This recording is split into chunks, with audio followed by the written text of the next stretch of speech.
اے اللہ میری رزق کو اتنا کشادہ کر دے کہ میں تیری محلوق کی مدد کر سکوں اور میرا ہاتھ ہمیشہ دینے والا رکھنا۔ آمین ثم آمین۔ اللہ ہمیں ہمارے نسلوں کو بھی اتنا رزق عطا فرمانا تجھے اور تیرے بندوں کو راضی رکھ سکے، اور ان کا ہاتھ ہمیشہ دینے والا کرنا، ہاتھ بھی کھلا رکھنا اور دل بھی کھلا رکھنا۔ آمین ثم آمین۔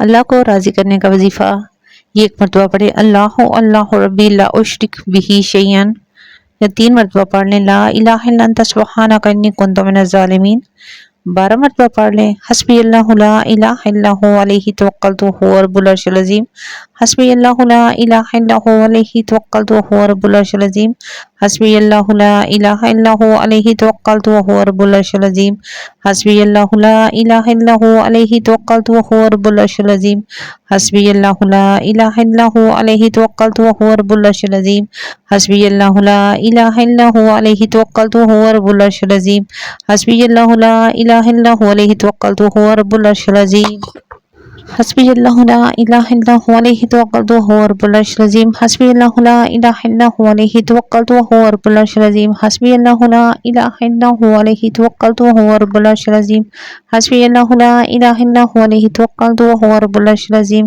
حسبی اللہ لا الہ الا ہو علیہ توکلت وہو رب العرش العظیم، حسبی اللہ لا الہ الا ہو علیہ توکلت وہو رب العرش العظیم، حسبی اللہ لا الہ الا ہو علیہ توکلت وہو رب العرش العظیم، ربنا علیک توکلنا وعلیک انبیانا وعلیک المصیر، ربنا علیک توکلنا وعلیک انبانا وعلیک المصیر، ربنا علیک توکلنا وعلیک انبانا وعلیک المصیر۔ ذلت اٹھانے سے بہتر ہے کہ تکلیف اٹھا لو۔ ہمیشہ ان لوگوں کا چناؤ کرو جن کو عزت دینے پہ وہ خود سے بڑھ کر آپ کو عزت دیں، اور یہی بہترین لوگوں کی نشانی ہے۔ والدین کا احسان 2 پہ باپ جلتا ہے، ہر چولہے پر ماں جلتی ہے، تب جا کے اولاد پلتی ہے۔ اللہ تعالیٰ سے دعا ہے سب کے والدین کو سلامت رکھیں، آمین ثم آمین۔ والدین ماں باپ دنیا میں سب سے بڑی نعمت ہے، ماں نہ ہو تو دل کو دلاسا دینے والا کوئی نہیں ہوتا، اور اگر باپ نہ ہو تو زندگی کی دوڑ میں اچھا مشورہ دینے والا کوئی نہیں ہوتا۔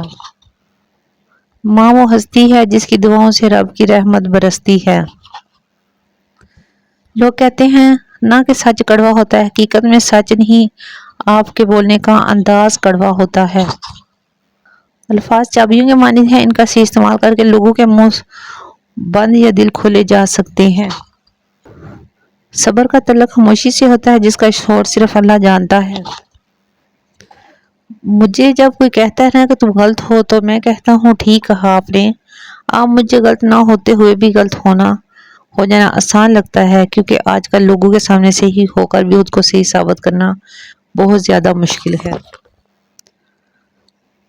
مجھے مضبوط عورتیں پسند ہیں، وہ بہترین دوست ہو سکتی ہیں، وہ مردانہ ور ہر قسم کے حالات میں شانہ بشانہ جوڑ کر ساتھ کھڑی رہتی ہیں، وہ آپ کی غیر موجودگی میں مردانہ ور آپ کی فیملی، مال دولت اور آپ کی مان کی حفاظت کر سکتی ہے۔ وہ اگر آپ سے شکار لے تو پھر آپ کو ہیر رانجھا کی کہانی بھول جائے گی، روکھی سکھی کھا کر بھی ہنسی خوشی آپ کے ساتھ رہ لے گی، بس شرط یہ ہے کہ آپ انہیں عزت دیں، اعتماد دیں، پیار دیں۔ جب دماغ پریشان تو آپ کا چہرہ خوبصورت نہیں ہو سکتا۔ صحت کے بعد سب سے اہم چیز عزت ہے، اگر عقل مند بننا چاہتے ہو تو آپ کو تکلیف سے گزرنا ہوگا، اس چیز کو وہی چھوڑنا بہتر ہے جو ذلت کا باعث بنے۔ جو انسان زندگی سے محبت اور نرمی نکال دے سے سکون کبھی نہیں مل سکتا۔ ایک سمجھدار شخص اپنی مرضی بغیر کچھ نہیں کر سکتا۔ انسان 2 چیزوں کے لیے پیدا ہوا ہے، سوچنے کے لیے اور عمل کرنے کے لیے۔ جو شخص اچھے طریقے سے حکم دیتا ہے اس نے ماضی میں ضرور دوسروں کی اطاعت کی ہوگی۔ 100 بار انکار ایک چھوٹی ہاں سے بہتر ہے۔ مجھ کو فرشتہ ہونے کا دعویٰ نہیں، مگر جتنا برا سمجھتے ہو اتنا نہیں ہوں میں، اس طرح پھیر پھیر کے باتیں نہ کیجیے لہجے کا روح، سمجھتا ہوں بچہ نہیں ہوں میں، ممکن نہیں ہے مجھ سے یہ طرز منافقت، دنیا تیرے مزاج کا بندہ نہیں ہوں میں۔ گھٹیا انسان، سب سے گھٹیا انسان وہ ہے جس کا تم سے دل بچ جائے، وہ تمہاری خوبیوں کی نفی کرے، تمہارا راز فاش کرے، تمہارے اچھے برتاؤ کا انکار کر بیٹھے، اور جو بات تم میں نہیں ہے وہ تمہارے بارے میں کہے، ایسے سے تعلق ختم ہونا ہی غنیمت ہے۔ پاورفل کیسے بنیں؟ فضول بولنا چھوڑ دیں، آنکھیں ملا کے بات کیا کریں، ذرا سی بات پہ حیران نہ ہوا کریں، اپنی باڈی لینگویج بہتر بنائیں، ہر بندے کو عزت دیں، اپنے ارد گرد لوگوں کے مزاج کو سمجھیں، جلد بازی نہ کیا کریں۔ حکیم لقمان کی عورتوں کو 5 نصیحتیں۔ اگر تم چاہتی ہو تمہاری نیک اولاد ہو تو خاوند سے ہمیشہ رزق حلال کا تقاضا کرو۔ اگر تم چاہتی ہو تمہاری زندگی اچھی گزرے تو ہمیشہ صدقہ کرتی رہنا۔ اگر تم خاوند کے گھر خوش رہنا چاہتی ہو تو غیروں کی باتوں پر دھیان نہ دینا۔ اگر تم چاہتی ہو کہ خاوند محبت کرے تو ہمیشہ صاف ستھری رہنا۔ اگر تم چاہتی ہو کہ میرا گھرانہ سب سے اچھا ہو تو اولاد کی اچھی تربیت کرنا۔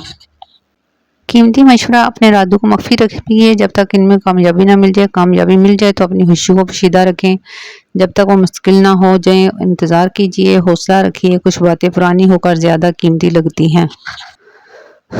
یا اللہ ہمارے موبائل کی حفاظت فرما، اے دشمن کی بری نظر سے بچا۔ ہم سب اسی سے تمام رشتے نبھا رہے ہیں، اگر اسے کچھ ہو گیا تو حقوق العباد کیسے ادا ہوں گے؟ ہمیں موبائل کو اچھا استعمال کرنے کی توفیق عطا فرمائے۔ نماز تہجد پڑھا کرو کیونکہ وہ تم سے پہلے صالحین کی روش ہے، تمہارا رب کا قرب حاصل کرنے کا، گناہوں کو معافی اور گناہوں سے باز رہنے کا ذریعہ ہے۔ آنا بخیر، آئی ایم فائن۔ کوئی پوچھے کیا حال ہے تو کہا کریں الحمدللہ میں ٹھیک ہوں۔